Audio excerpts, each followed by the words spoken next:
This is lecture number first of chemical equilibrium, and in this part we will read some introduction of chemical equilibrium. सबसे पहले हम basically define करेंगे, differentiate करेंगे irreversible reaction और reversible reaction क्या होता है। तो देखिए इरिवर्सिबल रिएक्शन को कैसे डिफाइन करते हैं ये सुनिए। अगर रिएक्टेंट प्रोडक्ट में कन्वर्ट हो रहा है और सिर्फ ये रिएक्शन एक ही डायरेक्शन में प्रोसीड कर रहा है, ओनली वन डायरेक्शन, इसको बुलाते हैं इरिवर्सिबल रिएक्शन। लेकिन रिवर्सिबल रिएक्शन में क्या होगा, रिएक्टेंट प्रोडक्ट में कन्वर्ट तो होगा पर प्रोडक्ट भी रिएक्टेंट में कन्वर्ट होगा, इसको बुलाते हैं इरिवर्सिबल रिएक्शन, यानी दे अकर इन बोथ डायरेक्शन। ठीक है, अब देखिए जो इरिवर्सिबल रिएक्शन है कि रिएक्टेंट सिर्फ प्रोडक्ट में कन्वर्ट हो रहा है, ये तभी पॉसिबल होगा जब रिएक्शन एक ओपन कंटेनर में हो रहा होगा, ओपन वेसल में हो रहा होगा। लेकिन रिवर्सिबल रिएक्शन में प्रोडक्ट को भी रिएक्टेंट में कन्वर्ट होना है, तो ये तभी पॉसिबल है जब जो आप रिएक्शन करवा रहे हैं वो आप क्लोज्ड वेसल में करवाइएगा। डन।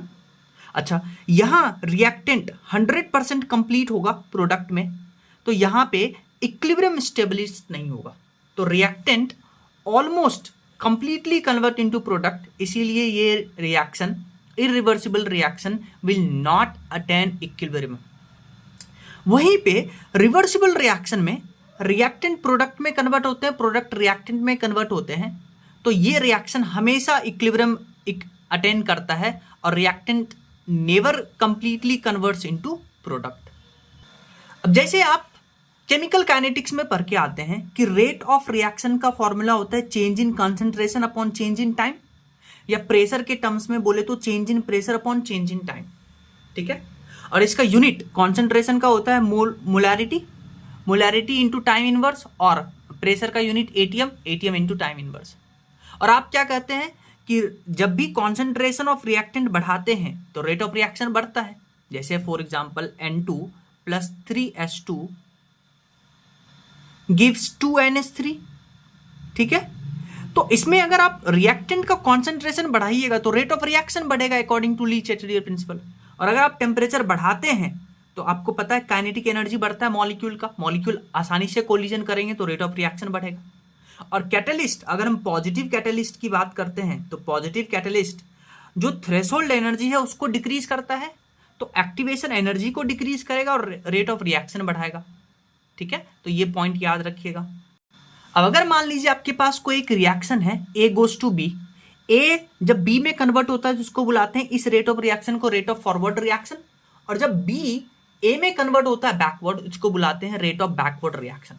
ठीक है, और रेट ऑफ फॉरवर्ड रिएक्शन किस पे डिपेंड करेगा, A के कॉन्सेंट्रेशन पे, क्योंकि A ही तो B में कन्वर्ट हो रहा है, और rate of backward reaction will depend on concentration of B, क्योंकि B A में कन्वर्ट हो रहा है तभी हम RB लिखते हैं। ठीक है, तो इनिशियली जब आपने रिएक्शन स्टार्ट किया T इक्वल टू 0 पे, तो A का कॉन्सेंट्रेशन होगा, मान लेते हैं 1 मोलर, तो इनिशियली क्या होगा, रेट ऑफ फॉरवर्ड रिएक्शन यानी A का B में कन्वर्जन वो मैक्सिमम होगा, यानी concentration of A will be maximum. और initially rate of backward reaction B का A में कन्वर्जन वो 0 होगा, क्योंकि B का अभी कोई बना ही नहीं है प्रोडक्ट। अब टाइम के साथ क्या होगा, A का कुछ पार्ट डिसअपियर होगा और B का कुछ पार्ट बनेगा। तो मान लेते हैं A का 1 मोलर में से X डिसअपियर हुआ तो इसका X बनेगा। तो विथ टाइम क्या होगा, कॉन्सेंट्रेशन ऑफ A डिक्रीज करेगा, rate of forward reaction decrease करेगा, और B का कॉन्सेंट्रेशन बढ़ता रहेगा, रेट ऑफ बैकवर्ड रिएक्शन बढ़ेगा, और एक ऐसा स्टेट आएगा जहां पे रेट ऑफ फॉरवर्ड रिएक्शन मतलब A का B में कन्वर्जन और रेट ऑफ बैकवर्ड रिएक्शन यानी B का A में कन्वर्जन वो इक्वल हो जाएगा, उसी को बुलाते हैं इक्विलिब्रियम स्टेट। और अगर हम ग्राफ बनाते हैं रेट और टाइम के बीच में, तो देखिए इनिशियली T इक्वल टू 0 पे रेट ऑफ फॉरवर्ड रिएक्शन धीरे धीरे डिक्रीज करेगा, जैसे जैसे आप टाइम बढ़ाएंगे T इक्वल टू 0 पे rate of forward reaction maximum होगा, और initially rate of backward reaction minimum होगा और धीरे धीरे वो बढ़ेगा। और एक टाइम जब ये ग्राफ दोनों आपस में कट करेंगे तो इसको इक्विलिब्रियम बुलाते हैं, और इस स्टेज को बुलाते हैं कि rate of forward reaction is equal to rate of backward reaction. इस लाइन को हम इक्विलिब्रियम स्टेट बुलाते हैं। और अगर हम इक्विलिब्रियम जो स्टेट आता है उसके कैरेक्टरिस्टिक की बात करते हैं तो इक्विलिब्रियम कॉन्सेंट्रेशन पे क्या होगा, रिएक्टेंट और प्रोडक्ट जो होंगे उनके कॉन्सेंट्रेशन में कोई चेंज नहीं आएगा टाइम के साथ में। मतलब ए अगर बी में कन्वर्ट हो रहा है और बी ए में कन्वर्ट हो रहा है, तो जितना ए बी में कन्वर्ट होगा उतना ही बी ए में कन्वर्ट होगा। तो नेट जो कॉन्सेंट्रेशन है उसमें कोई चेंज नहीं आएगा। तो concentration of reactant and product may vary और may not be equal to each other. अब इक्विलिब्रियम स्टेट तो आएगा, पर हो सकता है कि कॉन्सेंट्रेशन ऑफ ए ज्यादा हो बी से, या ये हो सकता है कि कॉन्सेंट्रेशन ऑफ बी ज्यादा हो ए से, पर इक्विलिब्रियम आएगा। ठीक है, तो इस केस में अलग अलग ग्राफ बनता है कॉन्सेंट्रेशन और टाइम में। मान लीजिए दोनों का कॉन्सेंट्रेशन बराबर है, तो ग्राफ आपस में कट करते हैं और इस पॉइंट को बुलाते हैं equilibrium state.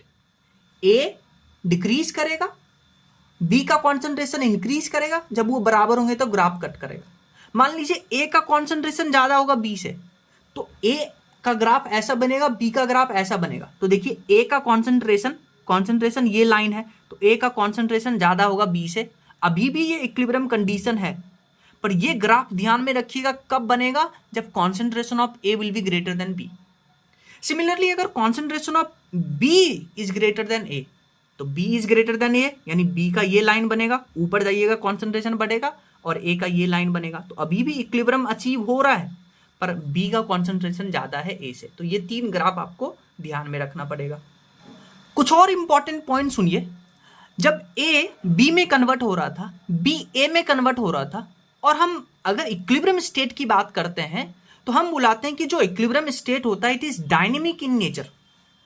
Dynamic in nature का मतलब है कि जो रिएक्शन है ये ऐसा दिखने में लगता है कि रिएक्शन स्टॉप हो गया है, बट एक्चुअली में क्या होता है कि जितना ए में कन्वर्ट हो रहा होता है उतना ही बी ए में कन्वर्ट हो रहा था।